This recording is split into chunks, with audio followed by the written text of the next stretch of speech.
Some time ago, not too terribly long ago, a friend and I, a preacher friend of mine and I, we were flying back to Memphis. I was flying to Memphis. He was flying to Virginia. We were flying back home after having attended a conference together.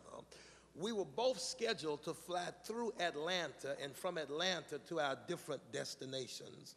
Well, as most of you know, those of you that fly, those of you that travel, most airports have at least two different sections for boarding. One is general boarding, and the other is priority boarding for those persons who have checked in with a first-class ticket. Well, as some of you know, I tend to fly Delta so much now that the majority of my flights are upgraded to first class, even though I purchased a coach ticket. Well, on this particular day, you all, I mean, the lines were long. And when I say long, I mean long. There had been some flights that had been canceled. People were scrambling, trying to get on another flight. And so the lines were long. The people were off the chain. They were complaining. Everybody was trying to find them a flight. And this was all going on in the general boarding section. I looked over at the priority boarding section, and I noticed there were only 3 or 4 people in that line. So I already knew which line I was going to. I was going to the priority boarding line. I wasn't going to deal with all of that madness and mayhem. I was just going to move my way on through. Are y'all praying with me?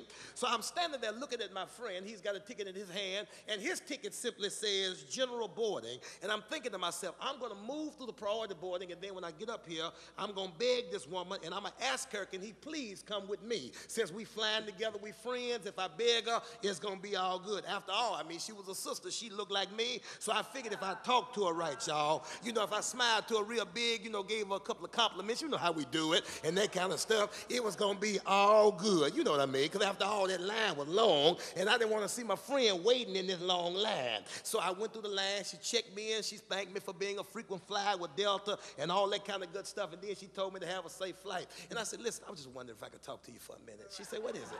I said, listen, you know, ordinarily I don't make these kind of requests. I say, but you know, I was just really wondering, you know, drop your voice down a couple of, you know, if my friend and I, we're flying together. I know his ticket doesn't say priority boarding, but I was just wondering, you know, if you could let my friend go ahead and move through with me since, you know, we're flying together and all that kind of stuff. I said, I figured if I just kind of assumed if I smile real big and talk real soft that you would find it in your heart to let him go ahead and move on through. And she looked at me and she said, sir. I said, yes, ma'am. She said, sir. I said, yes, ma'am.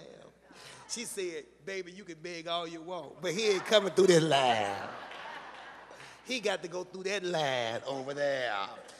Now, the other line was moving, you all, but it was long. And I did not want to go through my line and have to wait on him to come through his line. So I'm looking at this woman, you know what I'm saying? I'm looking at her, you know, trying to put my best swag on and all that kind of good stuff. And she looked at me again. She said, look at here now. I don't care what you do with your eyes. I don't care how you grin, how you talk. He ain't coming through this line now.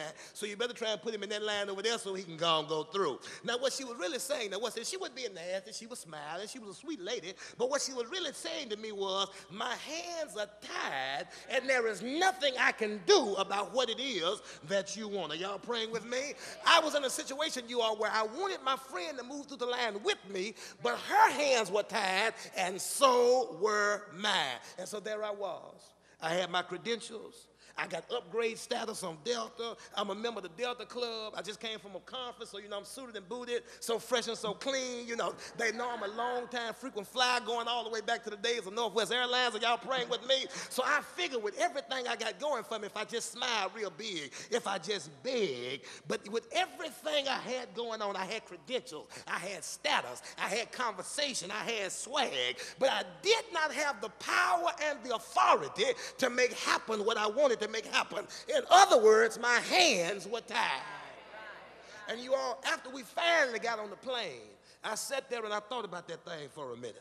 And the Spirit of God helped me to understand that one of the most frustrating things in life is when your hands are tied. Anybody know what I'm talking about? When there is something that you want, something that you need, something that you desire, something that you want to make happen, but no matter what you do, you come to the conclusion that your hands are tied.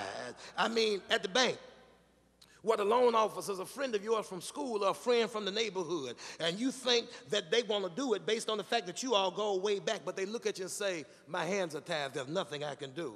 Or at the school, you know your child is a pretty good kid. They act up like everybody else, but all in all, they're a pretty good kid. I mean, you've been in constant contact with the teachers, and you really don't want this on their permanent record, but you suddenly discover that your hands are tied. Sickness has come upon somebody in your family, and as bad as you want to see them get better, there is nothing you can do. You're watching them deteriorate. It's painful. It's worrisome. You've prayed, but there is nothing you can do to bring immediate change to their situation. In other words, your hands are tied. And people of God, it is a frustrating thing when you go through life, your hands are tied, and you cannot make happen the very thing that you want to see happen. Are y'all praying with me? And there are many people in here, you ain't got to say amen, just look amen. There are many of us in here who have messed up trying to make something happen that you didn't have the power to make happen, and what you ended up making happen was not really the happening that you wanted to happen. Are y'all praying with me? And then there are others of us, you all, who have allowed ourselves to be overtaken by a defeatist attitude because it appears that we have run out of options and we cannot do what it is that we want to get done. There is somebody here this morning, I'm preaching to you. You got up, you got dressed, you pressed your way, you sung the songs, you clap your hands, you got a smile on your face, but you're in a season of frustration right now because you need something to happen. You need a move in your life. You need some things to change, but your hands are tied and you feel like quitting. Am I in here by myself this morning? And people of God, I am convinced that that's where the early church found themselves in this text. Here they are. They're dealing with Herod Agrippa the First. Now, Herod Agrippa I was the grandson of Herod the Great. Some of you all remember Herod the Great. He was the one who ordered the massacre of the children of Bethlehem, in an attempt to kill the Christ child because it had been prophesied that the Christ child would be the king. Are y'all praying with me? So he is the grandson of that Herod, and then he is the nephew of Herod Antipas. This is the same Herod that had John the Baptist beheaded. Are y'all praying with me? And so now watch this. You've got Herod Agrippa I, who is the grandson of Herod the Great, who killed the children of Bethlehem, and he is the nephew of Herod Antipas, who had John the Baptist beheaded. And now all of a sudden he's decided it's time for him to get in the family business of killing. I want to say real quickly, I don't want to push this, I just want to say it and move on. Is that all right? I want to say this to some single person. Before you get caught up and then hitched up, you better check out the family tree. That's free advice. I don't need no offering for that. And so as you can imagine, you all, the Herod family is the most hated and despised family among the Jews. They wanted nothing at all to do with this family who went by the name of Herod. And so Herod the First, you all, was desperate to prove that he was different from his uncle, that he was different from his grandfather. Watch this. So he started persecuting the church to convince the Jews of his loyalty to them. Now, the Jews were especially glad about this, especially since now the church was open to Gentiles, and Jews felt like Gentiles were pagans. Are y'all still praying with me? And so in a attempt, you all, to win favor with the Jews, Herod the First decides that he is going to arrest some believers and persecute the church. The Bible lets us know that the first one to get arrested is James, the brother of John, and he's beheaded. And he said to himself, look at how excited they are. Look at how happy they are because I have beheaded James. If they're that happy over me killing James, imagine what they would think about me if I were to kill Peter.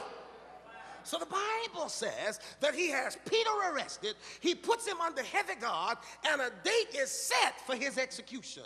And here was Peter, leader of the church, now in the hands of the government with a date already set for his execution.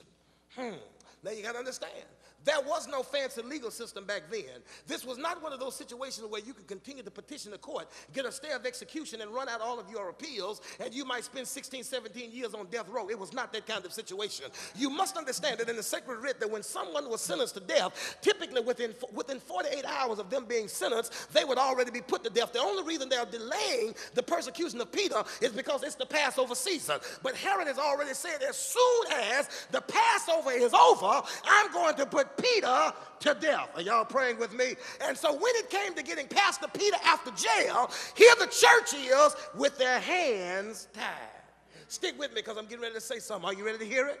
What the text teaches is when their hands were tied, their knees got bent. You just missed what I said. They're in a situation where their hands were tied, but their knees got bent. Somebody should have felt that in their spirit. The text says that while Peter was in prison, the church started praying. Can I tell you something? It ain't deep, but it's got some depth to it. Never underestimate the power of prayer. Never come to a place in your life where you feel like prayer is not an option to bring a miracle to pass in your life. And I just stopped by to tell somebody today that the text teaches us that ain't no power like the power of a praying church. Did you hear what I said? Ain't no power like the power of a praying church.